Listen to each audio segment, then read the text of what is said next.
first order of business, I'd like to call forward Ms. Pat Olson, who will lead us in a prayer, and Madeline LeVay Marsh will lead us in our Pledge of Allegiance. So if you would, please stand.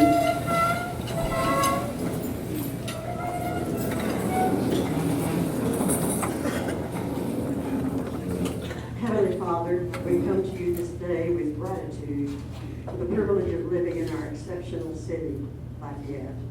We ask for your guidance to those responsible for implementing the comprehensive plan. May they make wise decisions for the well-being of our community. We ask your continued blessings on those in leadership positions.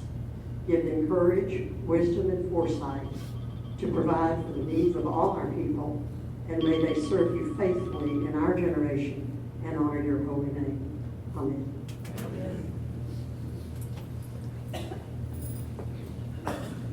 Pledge allegiance to the flag of the United States of America and to the republic for which it stands, one nation under God, indivisible, with liberty and justice for all. Thank you very much, Mr. Mayor. Do not sit. I would like to, we're going to run just a tiny bit off script, but we have a wonderful crowd here, and I just happen to have the mayor, so what an opportunity to ask him to say a few words. Mr. Mayor. I just want to thank everybody here for being so supportive of the comprehensive plan and the Unified Development Code. That's right, y'all all support it, that's why you're here, right? Just kidding, I know fear is a major motivator, and I suspect that some of you are a little worried about some of this. But I'll give you a little piece of what I'm going to talk about on Wednesday at the State of the Parish. In 2006, this community voted overwhelmingly not to spend money on building infrastructure. And I believe that was probably, looking back at it, that was probably the beginning of the discussion of the comprehensive plan. As I will say Wednesday, if we're not going to build roads the way our forefathers did to take care of the roads, then we have no choice but to find a way to spend money differently. We can't develop the way we have the last 50 years. We've got to find different ways of doing things. We don't have any choice. And so the Unified Development Code, of course, is a major component of the comprehensive plan. But this is how we will give future leaders the ability to help spend our money more efficiently, I believe, in a way that still develops Lafayette in the way that you want to develop, but make sure that we don't have to just raise taxes to take care of it. So it's an important piece of it. It's important to you. You're important to our community, obviously, the development leaders. So thank you all for being here. Thank you so much for participating in this process. Thank you, Mayor. And thank you, Lafayette Consolidated Government, for this opportunity for our three organizations to participate in the Plan Lafayette Week. Of course, it's an exciting time in Lafayette. We all realize that, not only Lafayette, but also our entire surrounding area. And we certainly look forward to the presentation today. At this time, I'd like to call forward Ms. Carly LeVar with Lafayette Consolidated Government, where she serves as our Chief Development Officer, and she will be our facilitator through this program. So, Mike is yours, Ms. Carly.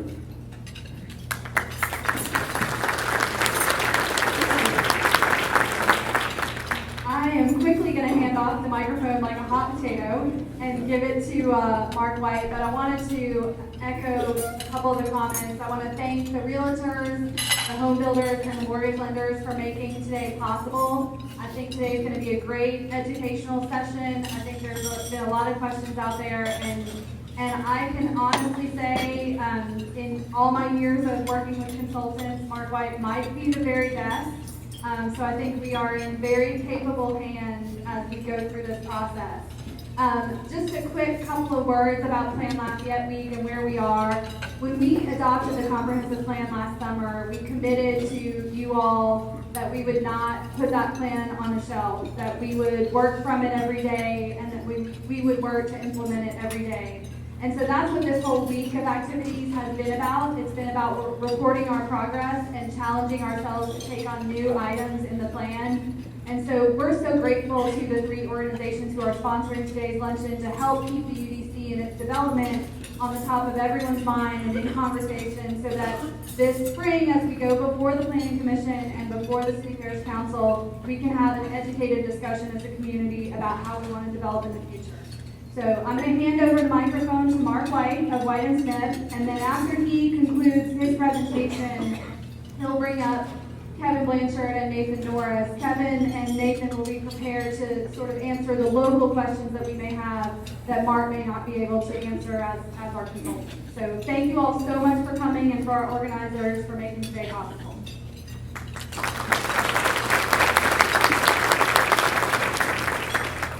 Thank you, Carly, and thanks also, Mac, to the Home Builders Association and to the Realtors for setting up this event. This is really good stuff. I appreciate the interest that everyone has shown in the UDC and the work that we've done, which, as you can tell, is very treacherous work.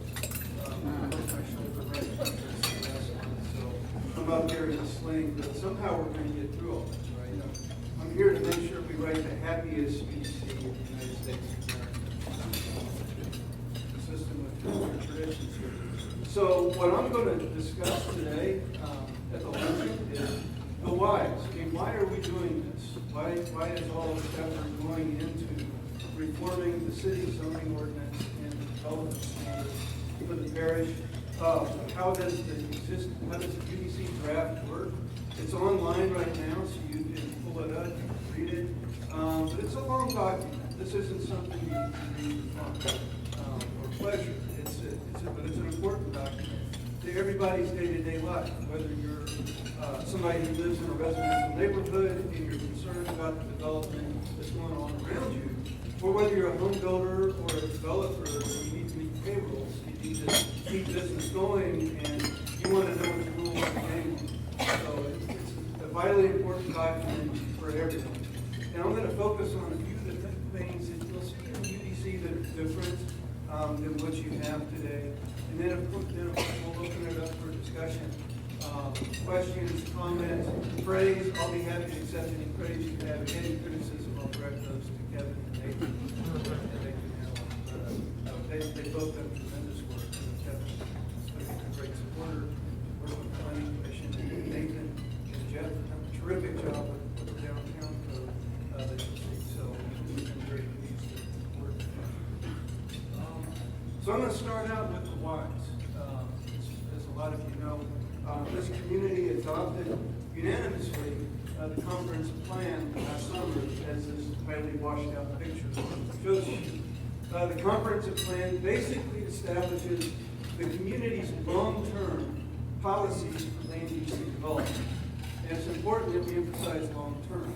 None of this is supposed to happen by tomorrow, nor could it. What happens is, through the way you invest money, and Joey talked about, the community's reaction to infrastructure spending, so it's important that you do so in a way that's efficiently as possible.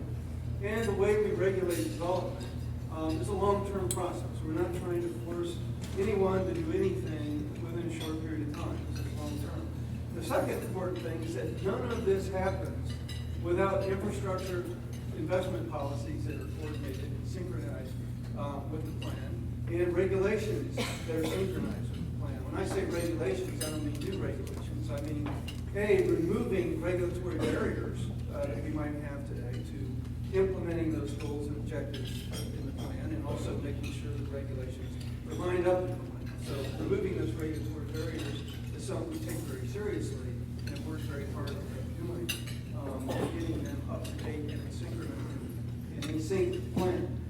So there's a number of things we're looking at as we've gone forward developing the UDC. And of course, the most important thing to us, and the first thing we're looking at is the comprehensive plan, Plan Lafayette, because that's our blueprint. I mean, I don't know where you can start writing a development code unless I know what the community's policies are. And thankfully, we have those policies in place. But there are a lot of important, other important considerations that we keep in mind as well. And one is not to overstep our mandate. I mean, the plan has certain policies that were adopted But this is Lafayette. Lafayette's a very unique community. We wanted to make sure that what we put in place is something that's unique to Lafayette and consistent with the way you do business here, consistent with Lafayette's marketplace. And so that's important. Making the right things easy, I think, is a lot more important in a community like this than just mandating that something happens. And we work hard to make sure that when we talk about things like mixed-use development, that we're not just telling people they've got to do that in a certain place. We want to make sure that all the regulations that apply to that are to make it as easy as possible to accomplish something like that. Incorporating best practices. I've done code updates like this in over 150 communities in 36 different states. So I've seen what works, what doesn't work around the country. So we're trying to incorporate the best of the best. So when people come here to Lafayette, they know what's expected of them and can get permitted fairly quickly. Coordinating with local practice. We've spent a lot of time working through this process with local staff, with the members of the UDC committee, to make sure that what we put in place doesn't radically change your world the day after it's adopted. I think for the most part, you're going to find that things work the same as they did before, but just better and quicker and more efficient.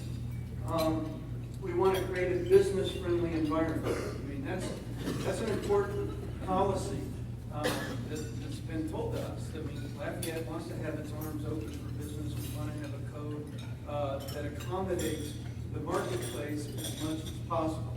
And last but not least, we want a code that's as easy to read as possible. Like I said, nobody reads the Unified Development Code for fun. It's not like reading a novel. But we want to put a code in place that makes it as easy for you as possible to find the information you need when you're developing a project. That when you find the information, you know how to read it. It's not written in long, legalistic paragraphs. They're in short paragraphs. A lot of graphics that you don't have today in the ordinance, so that people understand what's expected of them. And it's been a long process. We started the plan update in February 2012, so this has been going on for some time. And 14 months ago, we started our meetings with staff and also the UDC committee. How many people here on the UDC committee? We've had a long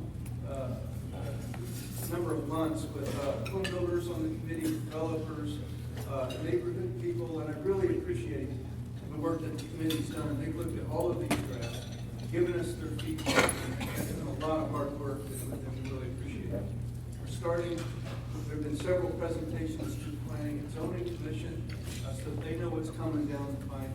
And then finally, this gets adopted by the LCG Council. So that's the process. So our next step is to go to the Planning and Zoning Commission once this goes through the UDC committee, and then of course it goes to the council for adoption. So I'm going to talk now about how this draft works. You're going to see these drafts on the website right now, and I'm going to explain how the code works together, how everything synchronizes with everything else. So when you read it, you'll understand what it is you're reading, and then I'll talk a little bit about the zoning districts and some of the other details of the code. So we start out, of course, with an introduction that points to the plan and explains why this is here. And then we go to zoning issues. We have a new set of zoning districts that are a lot more streamlined than what you have today. We've actually reduced the number of districts and simplified that. We've made the terminology of the districts more coherent. Then the BG1 stuff you have today will become a commercial district, those sorts of things. CBD, Central Business District, will become downtown, because when's the last time you ever called somebody up and said, let's go have a cup of coffee in the Central Business District? Nobody does that. Let's go have a cup of coffee downtown. Well, hopefully, downtown's great. So we set up the zoning districts, and along with that, we have an article that assembles all of the standards that are unique to individual uses. Things like cell towers, home occupations, accessory uses. Those are all dealt with in one chapter.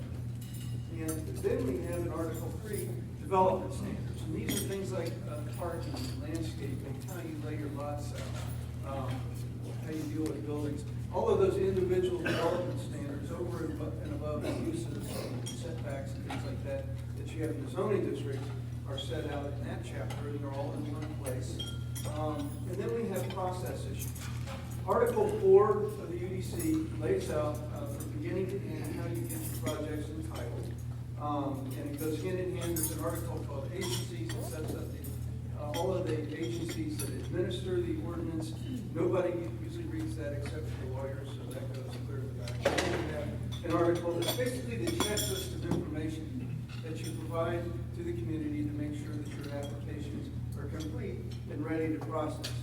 And then we deal with some legal stuff, nonconformities, and so that protects projects that are grandfathered, severability, stuff like that, that only the attorneys read. Again, that's near the back. And then we have our definitions section, which will define all the terms used in the ordinance. And when we're all said and done, we'll set up an index. And that's another way for people, if they don't understand how the articles in the top level headings are set up, and they can refer to the index and find whatever information it is that they need. I mentioned here, this shows you our new lineup of zoning districts and how they relate to the existing ones. RS single family, there's one single family district right now, the residential mix replaces the multifamily districts, the neighborhood mixed use and mixed use center. The neighborhood mixed use replaces the lower density business districts. And then the mixed use center is for the development of new mixed use communities like River Ranch, but without an infinite number of variances. Now the code actually accommodates the kind of development that people want to do in those locations. Commercial mix, which relates to the commercial areas of the plan. Commercial heavy districts accommodate things like car dealerships and those sort of large format uses that don't really line up. But if you read the plan policies hyper-technically, they wouldn't line up. But we have to have a place for them somewhere in the community. To industrial districts, a planned development district, which is really a negotiated process for somebody who wants to go through that, and then a public and institutional district that goes along with public and institutional things like a horse farm, those sorts of large institutional types of districts. So this is designed to work in a variety of contexts. This new code accommodates everything from a high-intensity mixed-use development like a River Ranch to low-density single-family subdivision. I realize there's still a market for that here. It's an important one, and the code accommodates that. So the first district we start off with, and this is something that, as I understand it, a lot of people are concerned about, and something that we're going to talk about is what happens in the unincorporated parish. And it's important for everyone to know that the zoning ordinance is not, under this draft, being extended into the unincorporated parts of the parish.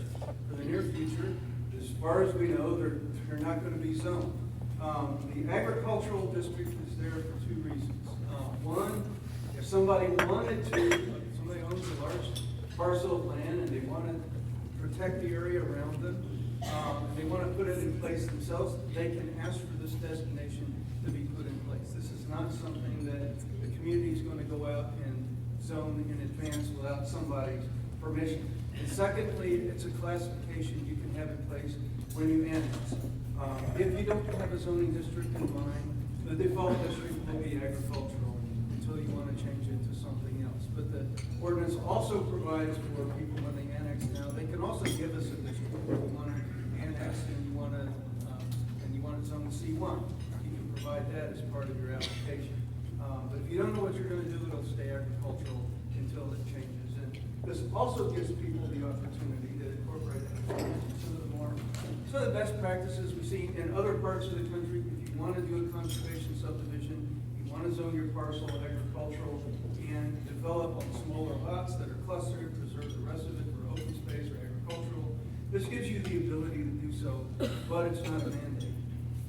So that's the agriculture, and that's the lowest density. So I'm going from lowest to the highest intensity districts. And then we have residential single family that implements those parts of the plan, the comprehensive plan. Again, they replace R1A and your single family districts for your conventional single family areas. RM is for apartments in multifamily.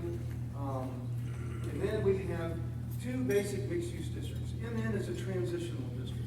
This is for, as you're fanning out from a place like River Ranch into lower density, single-family areas, and you have a mix of uses.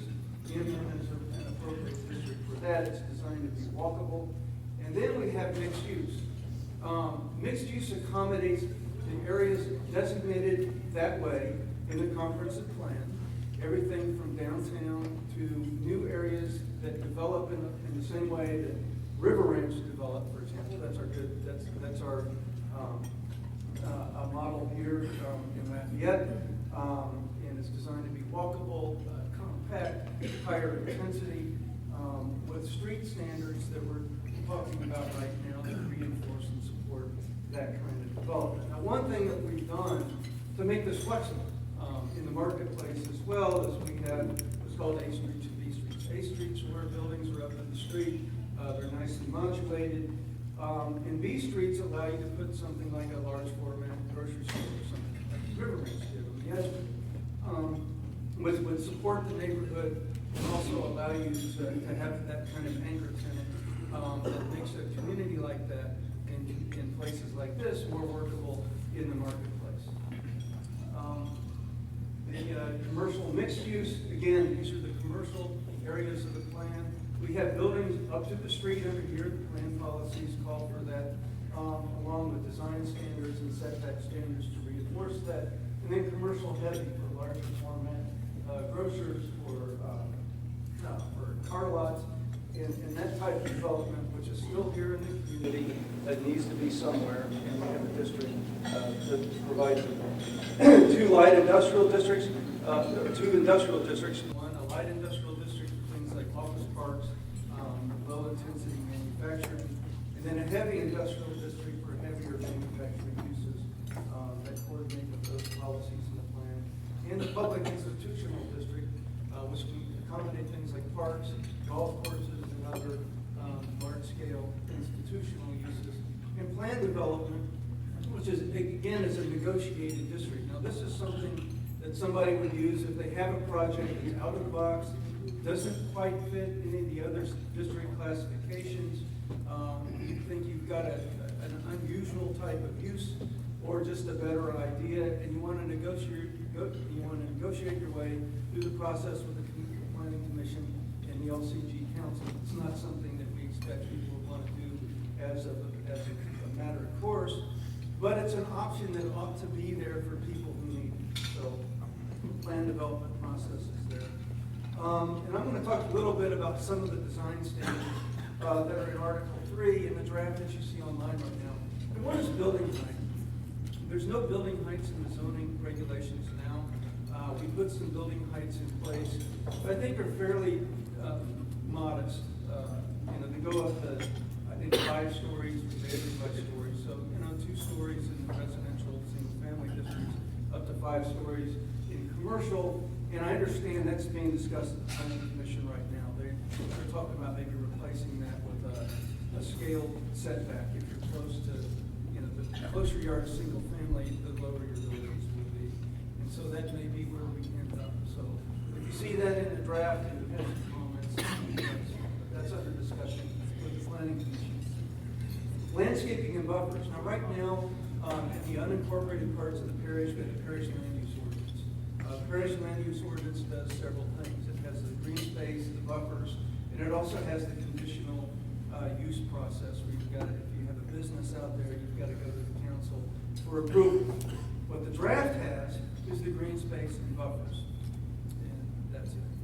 Right now, we don't have that process that you have to go through would go away. As long as your buffers meet the standards, you can get your approval.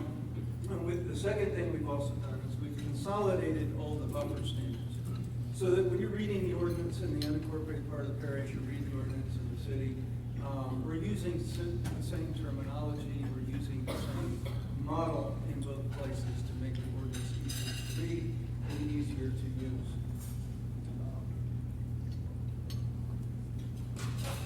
The parks and civic spaces is another, this is an issue sometimes with residential development, subdivision. We've set up typologies that work for all the scales of development. small-scale hardscape courtyards in a more urban setting to parks in a more natural open space in single-family settings, and set that up with reasonable set-aside standards that we think people can work with. So this is something that's designed to be context-specific, so that if you're not, so if you're in a more urban setting and land, the land is at a premium, you don't have to build a large-scale park that supplants all the space you need to make that project viable. Another new issue that, and a new standard that you'll see in there, and something communities dealt with for years and years, is connectivity. We put a connectivity ratio in the ordinance. It doesn't mandate an urban grid, and that's important. You can still have a conventional subdivision layout. You can still have cul-de-sacs in residential single-family subdivisions. We're not getting rid of those. Nobody's talking about those. But your community, your street system has to be connected. We put a metric in there. So you can read the ordinance, do the math, and you know whether you meet it or not. You don't have to go negotiate it. It's not a discretionary standard that you're going to get beat up about when you go to the planning commission. You either meet the standard or you don't. And we've also incorporated ways to include pedestrian pathways and things like that.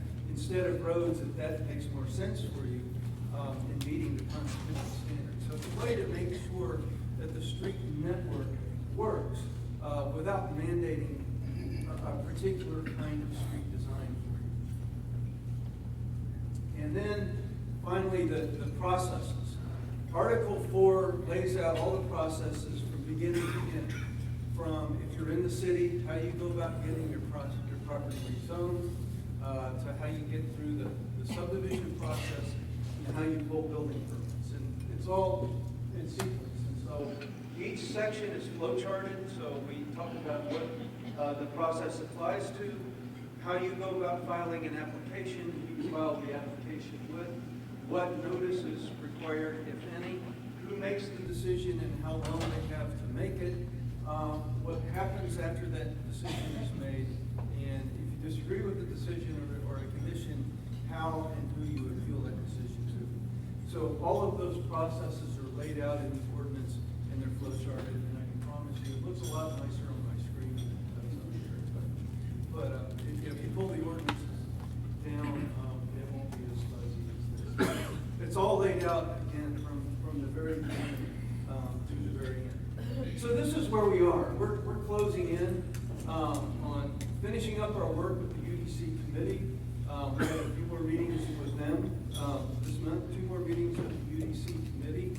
And then we're going to the planning and zoning commission process. I think we go to them on March 2nd, 16th. And then once we get a recommendation from the planning and zoning commission, we go to council. So when I say we're getting near the end, there's still time for comment. I mean, we're still listening. We're still trying to make changes to things. If you see something in the ordinance, in the draft Unified Development Code that concerns you and that you want to talk about, feel free to bring that to our attention. But it's, we're getting to the point, I think, where the code is in final draft form and ready for presentation. So with that, I'll conclude my presentation, and Nathan, I guess Kevin and I will come up here and we'll answer any questions you might have. So thank you all for being here. These kinds of meetings are very important. We appreciate your interest and we appreciate your input. So thank you very much.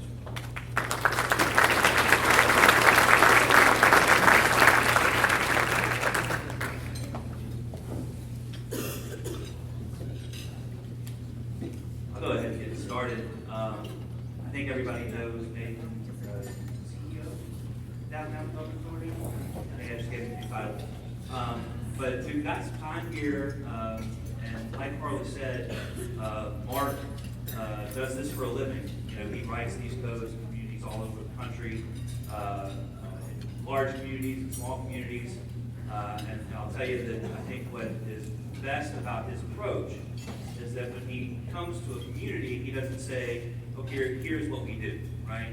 There's no cookie cutter sort of solution that he says, make this fit. He literally comes, and the beginning of the process was, what do you want? Like, what will the people of Lafayette support? What will the development community in Lafayette get behind? What what are the problems that we're actually trying to fix and address, and what are the things that we should leave alone, because those things are working. And so, that was kind of I think, a little bit of a surprise, dealing with consultants. I don't know how many of you have dealt with them before, but, usually consultants come in and they've got the thing, like, this is it, I'm smarter than you are, and this is what we're gonna do. Instead, it's been a real iterative process where we've been able to go back and forth. But honestly, it's safe to see the microphone. If you have any questions, like, does anybody have any questions? I'm not smarter than you are, so it's easy for you. All right. Any questions? I'm standing up so I can see if there's anybody in the back. Because I'd love to have some questions. This is a really great group. I know what you can do. All right, Nathan. Is this code better than what we have right now? Well, it's not adopted yet. I think if I could add anything to what Mark just shared with us, it's that what we've done is provide for choice. I know a lot of folks in this room, you know the market, you know what works and doesn't work as far as the normal suburban, single family model. That's still the bread and butter of what we do in Lafayette. 68% of our housing stock, I think, is that. And what we've done is preserve that, right, in this code. But what I'm really excited about is that in the comprehensive plan, we said, we want to have choices. We want to have options. And we shouldn't make the next person that wants to come in and do a mixed-use development have to jump through the normal hoops that you've got to jump through under our current system. So, the MX districts, the neighborhood districts, which Mark went through that pretty quick, but the idea of the mixed neighborhood district is, you've got the large scale River Ranch kind of model. The mixed neighborhood district is more like uptown New Orleans, right? The small shops, the small businesses that are still walkable, a very residentially friendly environment. I live in Rivers Bend. I shop all the time at Little Barrels, right? Like the idea that you can have some uses that do fit into neighborhood situations with the right background. And so in that respect, yeah, it's better than what we have now, because ultimately, we don't want to go through this entire comp plan process and say, we want to build different, we want to have a more walkable, denser community for all the reasons, because it's, easier on taxpayers, because it's, kind of the wave of the future and what other cities are providing for their citizens to help keep their children from moving away, but then not change the underlying structure to make that a reality, and so to that extent, I do think it's better. My boss has a question. Does the UDC address connectivity in a strong way? Every time this council votes against connectivity, they're condemning us. Every time the council votes. Yeah.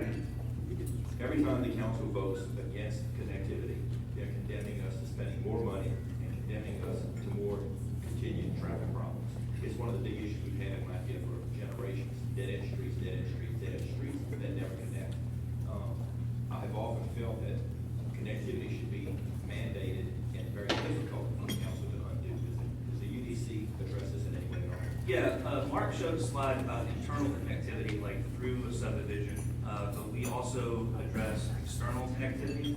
And what we've tried to do is establish sort of a baseline. Right now, for those of you who haven't gone through the planning process, what happens is you turn in your plat, you turn in your design, and someone in your traffic and transportation department says you need 4 connections here, right? And those are often, become contentious and ultimately decided by the council. What we've done is put in a standard that says, based on the number of feet that you're platting, linear feet around the perimeter, you should have, a certain number of connections. All things are based on sort of traffic best practices, so that at the very least, when the council does have that issue in front of them, they know that this was not an arbitrary figure that was arrived at. There's some basis to it. But what we're not doing, or what we can't do in the UDC, is change the charter. And so our charter says that development decisions go to the planning commission, and they're all ultimately appealable to the council. And so what we're trying to do is give the council more tools so that they're able to make decisions based on good information.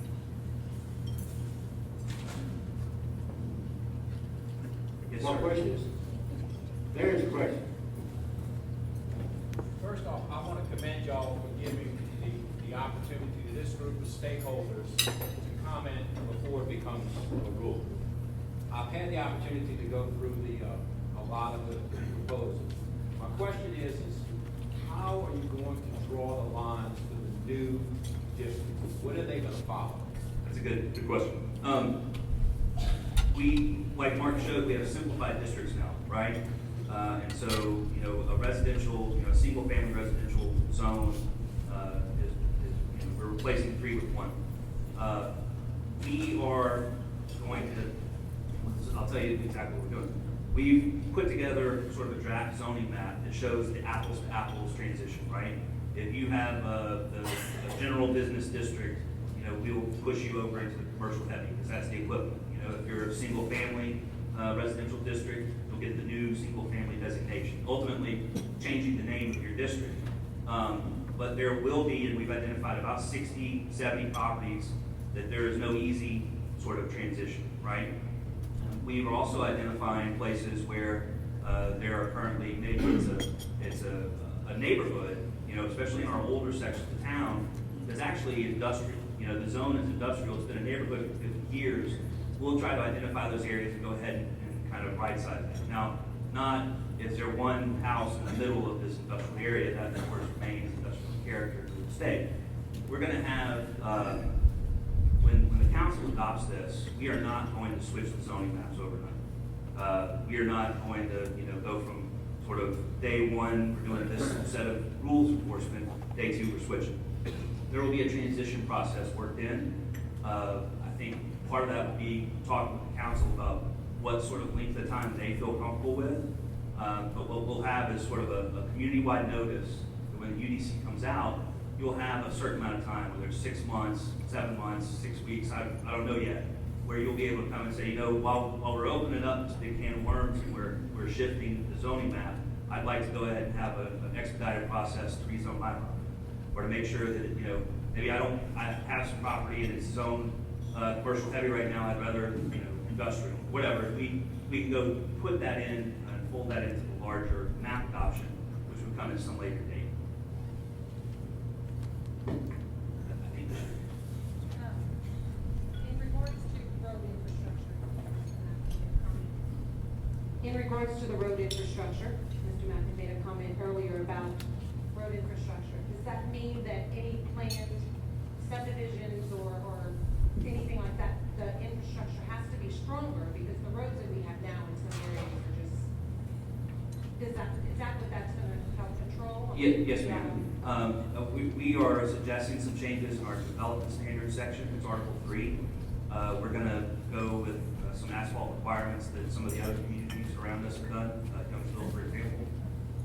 We're also going to make the default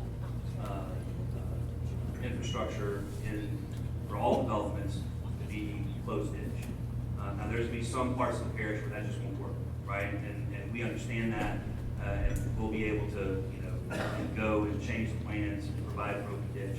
But we've seen a lot of problems over the last few years, and where folks have, you know, followed rules and have done what they needed to do. I think we all know that we've developed all the high spots, right? And so closed ditch is easier to maintain. It's therefore easier on the taxpayers who are ultimately responsible for that bill. Some of the changes. Article 3, you should look it up tonight. So in the comprehensive plan, one of the interesting things was how you develop corridors and kind of looking at nodes and trying to really intensify the development of these intersections that are really critical in Lafayette.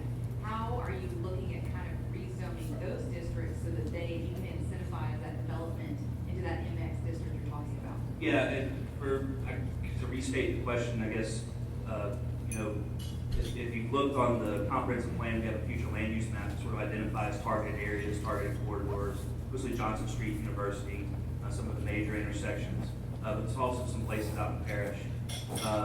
And so the question is basically, how do we make that happen?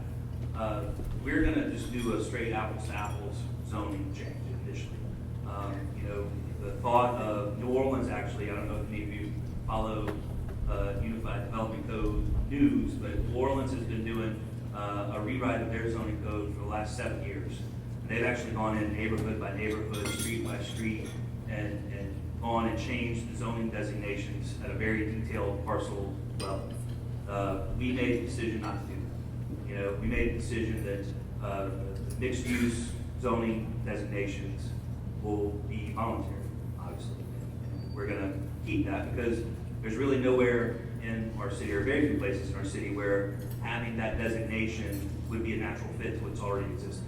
So, you know, I'll tell you, there are some places in town like the section of Bertrand that's near the horse farm where we're doing some streetscape project, where there's a lot of development interest, where I hope that some of the landowners do come to us, at least enough of them to say we'd like to adopt a mixed-use district here, but we're not going to be kind of doing that from the front end. Kevin, will this include, I'm a little confused, will it include the unincorporated areas, number one? And number two, what's the process going forward, timetable for implementation? Yes, thank you. No, you're not zoning the unincorporated parts of the parish. The zoning code will still only apply to the city. What we have done is taken the parish land use ordinance, which, you know, is always a separate ordinance that was enforced separately, and kind of plugged that into our existing system so that, you know, that level of what we do in the parish will still exist. As far as if anybody, if you haven't had to deal with it, it basically says, what do you want to do in your property? And it puts some sort of buffer zone depending on what you're doing and who your neighbors are and what they do. We've simplified that formula a little bit, tweaked down some of the buffer requirements, because it was getting to the point where almost every time someone tried to build the unincorporated part of the parish, they were having to come to get a waiver. And so if you've got a rule that is almost always waived, that means you should probably readdress the parameters of that rule. So we've tweaked it a little bit. It'll make it a little bit easier, be easier to handle more things at the administrative level. And then moving forward with your second question, we've had a series of planning commission workshops, those have finished, where we were able to sit with the planning commission, explain to them the document, get their input. We'll be at the planning commission officially in Farley. March 16th would be the final adoption at the planning commission, and we're on a timetable then to get it to the council in early May. Now, I do not suspect that the council will just take it and adopt it the day they get it. I'm certain that they're going to want to do their own investigation, have their own discussion, and I think that's healthy and smart and wise, and we've kind of built into the process that they'll have time to do that. We're also going to have a couple of workshops specifically with the architecture community and the engineering community. And if we could, if there's interest here to set something up like that with some builders or some realtors, just to kind of get a feel of what's in the document, we'd be happy to set that up too.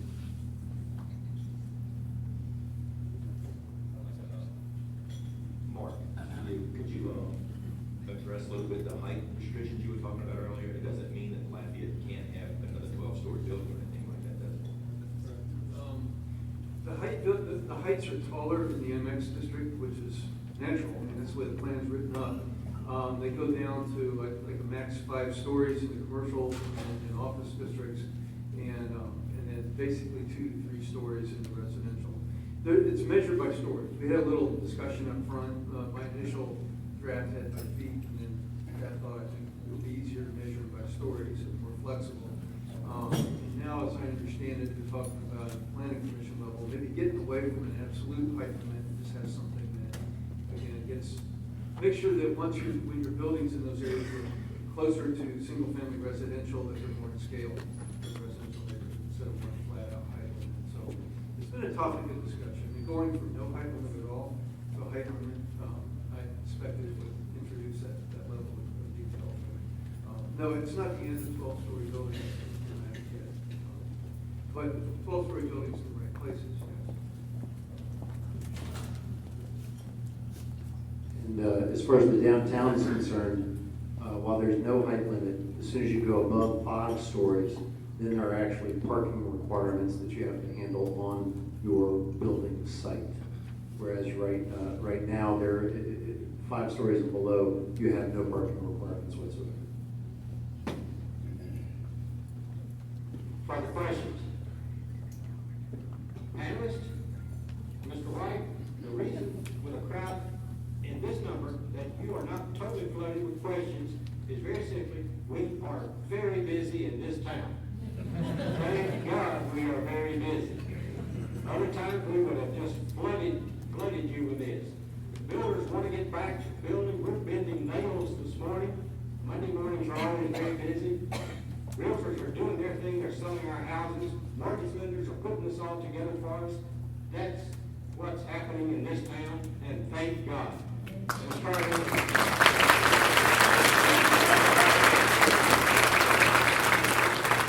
Thank you so very much for organizing, facilitating, putting this together.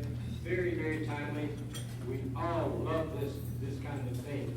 We need to know more. The staff of the realtors, the staff of the home builders, staff of mortgage lenders, we simply cannot have a meeting like this without those persons just really doing the work. So you staff persons who did this, who caused this to happen, thank you so very much. We really do appreciate it.